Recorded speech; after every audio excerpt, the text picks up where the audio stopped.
You are listening to I Am Refocused Radio with your host, Shamaya Reed. This show is designed to inspire you to live your purpose and regain your focus. And now, here's your host, Shamaya Reed. Welcome back to I Am Refocused Radio. Once again, we are here today, and man, we have another amazing show lined up for y'all.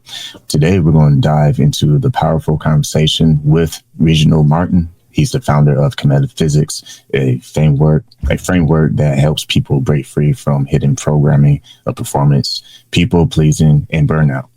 Reginald is also going to help us learn how this goes deeper than the surface behavior.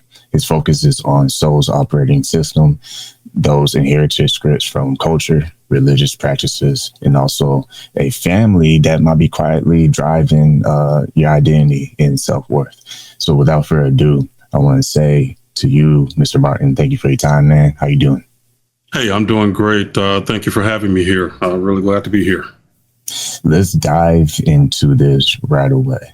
How did you come up with Kametaphysics, and what is the story behind that? Well, the story behind it is just I've always been through some difficult times in my life. Having to reconcile those ideas and a lot of the things that I was taught, they didn't help. So growing up, a lot of the inherited beliefs ended up making things a lot worse. But I stumbled across the ideas of the secret and thoughts become things. Okay. And that resonated with me because it made sense about a lot of stuff that was happening in my life, And so from there, I started to research, find out a lot of stuff that I started using for myself that made a huge difference. So out of really, my struggles in life came the ideas of Kametaphysics, because I knew that they would make a lot of sense to a lot of people that were going through the same things that I was going through. And for our viewers and listeners, they're going to hear this and say, so what's the history? Where does the inspiration come from? So what is the historic factor that plays in this as well? So one of the things that the Secret said in the movie, they alluded to the idea that the Greeks had the secret. Okay. And of course, that's just their name for these ideas, the secret. But that's not what it was called in ancient times. But I also knew, and I had read a book many years ago called Stolen Legacy by Asa Gilliard. And they talked about, it's George G.M. James, but they talked about the idea that the ancient Egyptians taught the Greeks. So when I saw that the Secret was saying that the Greeks, that the Greeks had the secret or was teaching these ideas, that stuck my antenna up. Well, the other part of that is I knew that Egypt was a part of Africa. So me being African American, of course, that again raised my antenna some more. So I started to researching these ideas a little bit deeper. And what I ended up doing was I grew up Christian. And what it ended up doing was I not only found out about where the secret originated, but I also found out where a lot of the ideas that I grew up as Christian originated. And I recognized that a lot of those ideas had been changed and distorted from the religion that I grew up with was not what it was in pre-Christian Kemet, which is basically prehistoric Egypt. So that's the connection. That's the historic connection to all of this. Most of us live with invisible scripts about worth and success, but everyone universally, hopefully, is striving for success. That's the ultimate goal in hopefully every individual's life. But how did you recognize first that these scripts in your own life, what they meant to you personally, and what made you decide to rewrite them? So first of all, the idea of success is, is something unique to all of us, so, and a lot of times what we, early on do is we'll take on society's idea of success, and start to strive for that. brother, that causes a whole lot of problems in itself, and it did for me as well. Because I was trying to strive, to be a good father, be a good husband, stuff like that, and those are good things to strive for. Get the good job, get the house, all of that. But the idea of what that means to you is really when you start to see how these ideas are impacting you. And it is about your mental health, really. And if you were raised in the idea that you were broken, that you were unworthy, a lot of these ideas, when you're striving for success, and you might slip up and you trip up, and that's just normal things that happen in life. When you trip up, do you immediately think, wait a minute, am I cursed? Am I being punished? And when you are coming from the perspective that thoughts become things, then these thoughts start to impact really what your life starts to turn out to be. Because from a Kemetic perspective, the idea of thoughts become things resonates with the concept and connects back to the concept of ancient Ma'at, where one of Ma'at's epitaphs was that is reciprocity. So it's truth and reciprocity. But basically what that means is that what is inside of you is being reflected as your life. So you're literally projecting your life from within you, and life becomes the reflection to show you who you are being. Okay. So all of that ties into how are you living your life? What does success mean for you? And if you are living life in a way that you are trying to follow somebody else's ideas about success, you usually fall short because you can't measure up to what everything the society wants you to be. So how do you basically turn that around to where you start to live life on your terms? You start to live life in a way where when you start to thinking about life, how do you want it to be? And what do you want that projection to show you? So all of those things are connected, and they are so empowering when you realize that you have the power to create the life that you desire. You have the power to define success the way that you want to. Once again, listening to Refocused Radio and watching us online, talking to our guest today, Reginald Martin. He's the founder of Kametaphysics. We're talking about that today. And also, if those who are watching us right now, they want to visit your resources, what's the best link that they can go to find out more about you? They can go to my Substack, which is reginaldmartin.substack.com. So reginaldmartin.substack.com. And I actually have a download now that if you are a practitioner, like a healer or coach, I have basically framed a lot of these ideas to where it can give you processes that you can use to help other people. So you can go there and you can get that resource, and it will be hidden architecture. You'll see that in the heading. Speaking of coach, kind of goes into my next section I want to kind of explore with you, and that is from high performance leaders to professional athletes. We all can fall into the performance trap. So why do so many high achieving leaders and people of influence fall into those cycles of overperformance and exhaustion? Yeah, and a lot of times, and it's a great question, because a lot of times what happens is that we are trying to strive to meet other people's standards, okay? And what ends up happening is that we, and this goes back to the idea of ontology, where it is really the ancient science of being. Who are you being, okay? And if you are striving to live by the rules of people that are outside of you, or society that is outside of you, a lot of times what ends up happening is the society will define us as broken, or something is wrong with us if we don't meet the standard.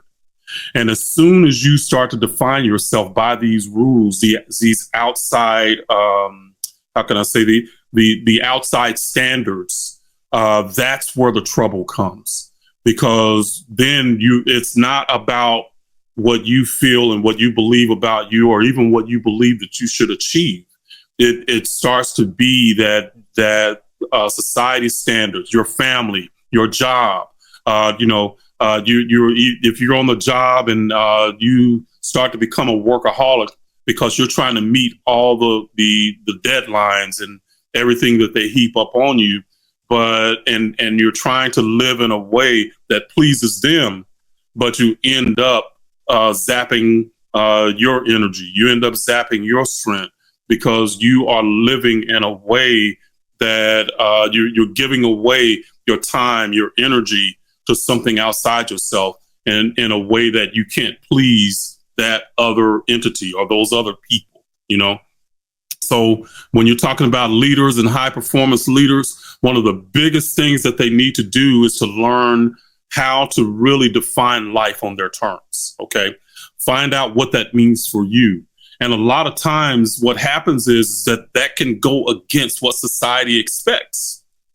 So you have to have some courage to do that, and I know that firsthand, because, you have a good job and you leave that good job, your family is looking at you with the side eye, and saying, hey, what's wrong with you?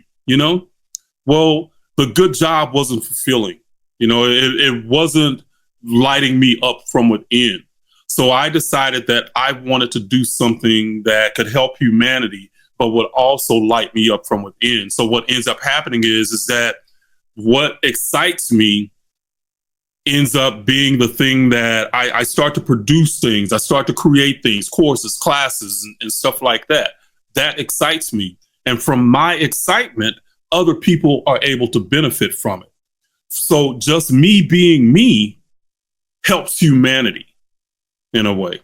And in that way, if you are a high performer, you being you is the best way that you can help humanity in any way, shape, or form, rather than trying to live to the standards of what other people have expected for you, and you living by their rules, but you basically zap your own power. You're giving away your own power.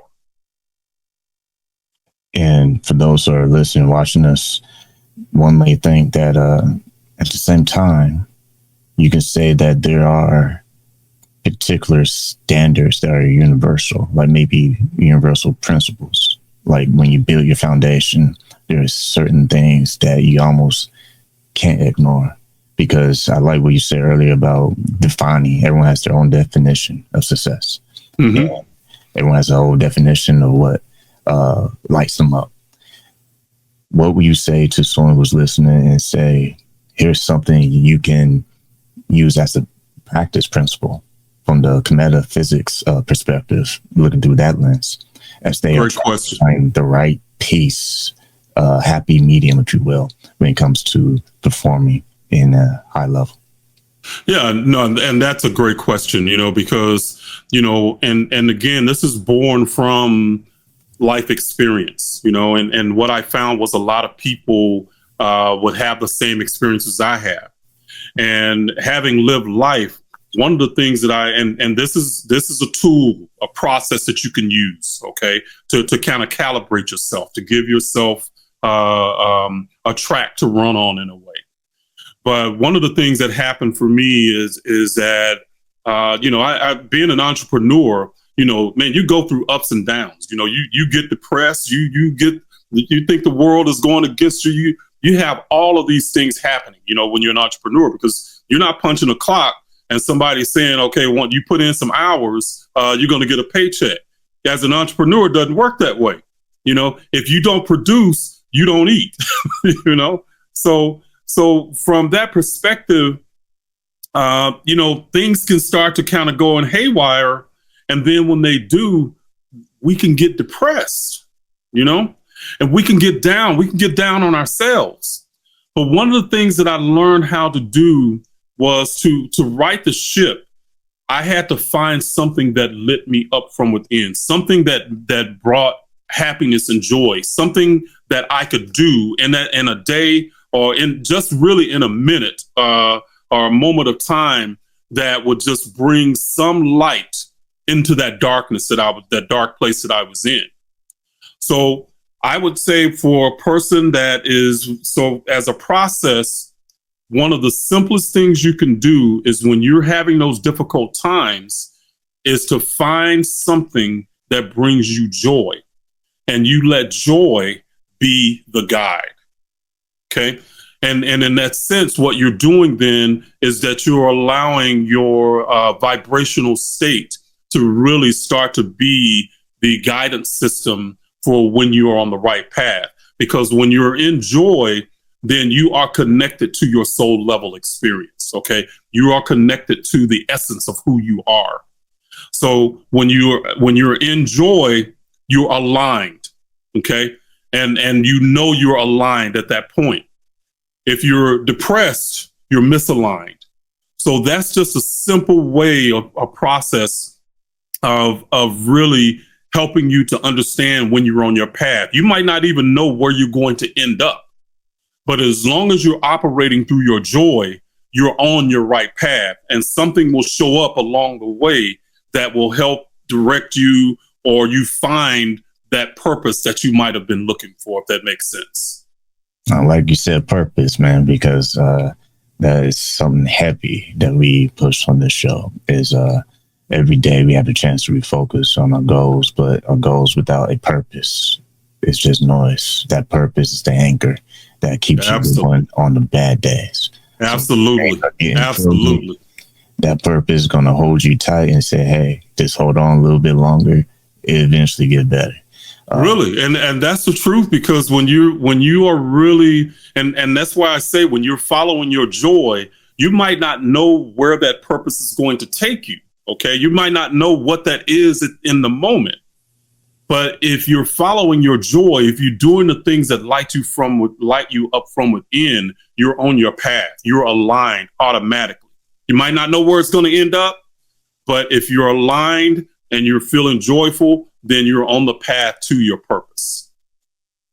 Once again, let's now Refocused Radio, watching us online, talking to our guest today, Reginald Martin, founder of Kametaphysics. My next question for you is, when you think about the framework and how leaders can use it to empower people without creating dependency, what does that actually look like? Yeah, so that's a great question, because again, a lot of times, people want to look to leaders to kind of tell them what to do a lot of times. But that dependency ends up really taking the power away from those groups or from the individuals. But when you are helping people, the framework that you want to really help people to understand is one that you have the ability to create your life on your terms. Okay. And I look at this from a metaphysical perspective, is that part of the reason that we came here was to learn our power and ability to create, because we are endowed with everything that the source has. We are endowed with that same stuff, is what I like to say. We're not the same magnitude, but we're the same stuff. So leaders can help people to really understand that idea, and from a Kemetic perspective, you're born divine. You're born connected to that original stuff. Okay. And I just say stuff to keep it simple. Okay. Yeah. But you're born connected to that. And the way I like to an analogy that I like to use to illustrate that point is that if the source was an ocean, okay, then we are drops in that ocean, okay? And it takes a multitude of drops to make the ocean. So in that sense, if we are drops in the ocean, then we're the same stuff, but we're also the ocean in a drop, okay? So just like that ocean had the ability to create, so do we. And if a person understands that, they understand that they are developing that divine essence within them, and the leaders can impart that to them, man, that changes the world in a hurry. When you look at different levels of leadership, so if you pick your favorite sports, whatever you're into, in that organization, there's levels of accountability, responsibility, and delegation. And there's levels to this, if you will. So when you look at how people play their role, whatever they're pursuing in life, you still have to have that accountability and that foundation. So that leads me to my next question for you. You say that sovereignty is the real foundation, not abundance and not achievement. Why is that? Say that one more time. What is the real? You say sovereignty is the real foundation, not abundance, not achievement. Yeah, because once you are a sovereign being, then you are in control of the power to dictate what your life is going to be. Okay. So even if you're within an organization and, like you said, there are certain levels in an organization, there's certain things people are responsible for, absolutely, positively. But hopefully you're in an organization that is is commiserate with your purpose and your direction and the things that you want to accomplish in life. In other words, that organization becomes an extension of who you are in a way. And what you're doing is something that lights you up from within. The worst thing that you could do is to be in a job that you hate. Been there, done that, got a t-shirt. Okay. Been in jobs that I hate, just basically collecting a paycheck, and it is miserable.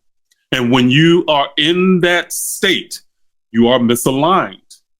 And you're not doing that organization a favor if you're not enjoying and doing, because you're not going to do the best job that you can do if you're not enjoying and being in that job that you're in. So you owe it to yourself and to that organization to either change your attitude, okay, find something that lights you up from within, or you need to change jobs or change and do something else that does align with your purpose. Once again, listen to Refocused Radio and watching this online, talking to Reginald Martin. Before we wrap this up, when you think about the process that you had to go through to develop your own business to where it is today, everyone has a starting point. I like to say that if you start a business, wow, it ain't gonna be easy. But if you figure it out, what amazing is that feeling to understand that you got something that you can look forward to and grow with, and you're happy to do it. What did that process look like for you from day one to where you were able to take it to now in current times? Yeah, man, that's a beautiful, beautiful question again. So, first of all, I like to say that any business that you start has a personal development plan attached to it. Okay. The limitation is in your business is usually going to be the limitations of who you are. Yep. In order to grow your business, you got to grow you. Whether that's going to be through education, whether that's going to be through being courageous and taking some bold steps, whatever that is, in order to grow that business, you got to be bold, and you've got to, develop who you are. If you don't, your business is going to be is going to be limited, because you can only see the scope of your business and the growth of your business from the level of consciousness that you're at right now. And if that doesn't grow, your business won't. That means if you don't grow, your business won't. If you don't grow, your money don't grow. Bottom line. So for me, what that has meant is that I've had to have different iterations of my business as I've gone along. So when something didn't work, I had to be courageous enough to look at it and say, wait a minute, this is not working. But this is the thing that happens, is when it's not working, you got to figure something else out. And do you have the courage to do something different, to learn something different? All of that, again, is about you having the ability to adapt, the ability to change yourself, when the time comes, because you have to be able to take a hard look at yourself. And then when you're taking a hard look at yourself, then you can take a hard look at your business and where who you are might be limiting what your business is doing. It's funny you say that, because I just thought in my head, like, we have different seasons, and within every season it has its own challenges. But it's how we look at the challenge that determines if we grow or remain the same. Thoughts become Everyone has an things. amateur season. For you, how have you used these frameworks to get you from that amateur mindset to the seasoned mindset, to where you don't shy away from the challenge, but you kind of embrace it as an opportunity? Oh man, great question, because it is about you really learning how to embrace the challenge. Because again, if you're in a job, in a job mentality, and I'm not speaking against jobs, because everybody has to do what they have to do, and we need people that want to be in jobs. Okay. But for me and for entrepreneurs, we have to be able to, like I said earlier, we have to be able to adapt, and we have to be able to really take a hard look at ourselves. And part of my journey was I had to move away from a paycheck mentality to recognizing that how much time I put in is irrelevant. Really and truly, you can work hard, but if you're working hard doing the wrong things, your business is not going to grow. So you got to figure out what it is that you need to do, what part of you needs to grow in order to make your business grow. Whether that is delegating, whether that is just doing, putting together a team, whatever it might be, your limitations, or your business, again, is going to be limited by you and your thought process. So you have to be able to adapt, and you have to be able to take a hard look at yourself. Once again, listening to Refocused Radio and watching us online, talking to our guest today, Reginald Martin, founder of Kametaphysics. Once again, for our viewers and listeners, what's the best place they can stay updated on what you're doing? Yeah, reginaldmartin.substack.com. So that's the place to be. So I get deep into this stuff, and I don't just give information. It has to be practical. So that's what I do in any of the content that I put out. It is teaching teachers, and it is practical knowledge and information to help you elevate. Well, like I always want to say to you, Reginald, thank you for your time. Hey, thank you for having me here, brother. I really appreciate it.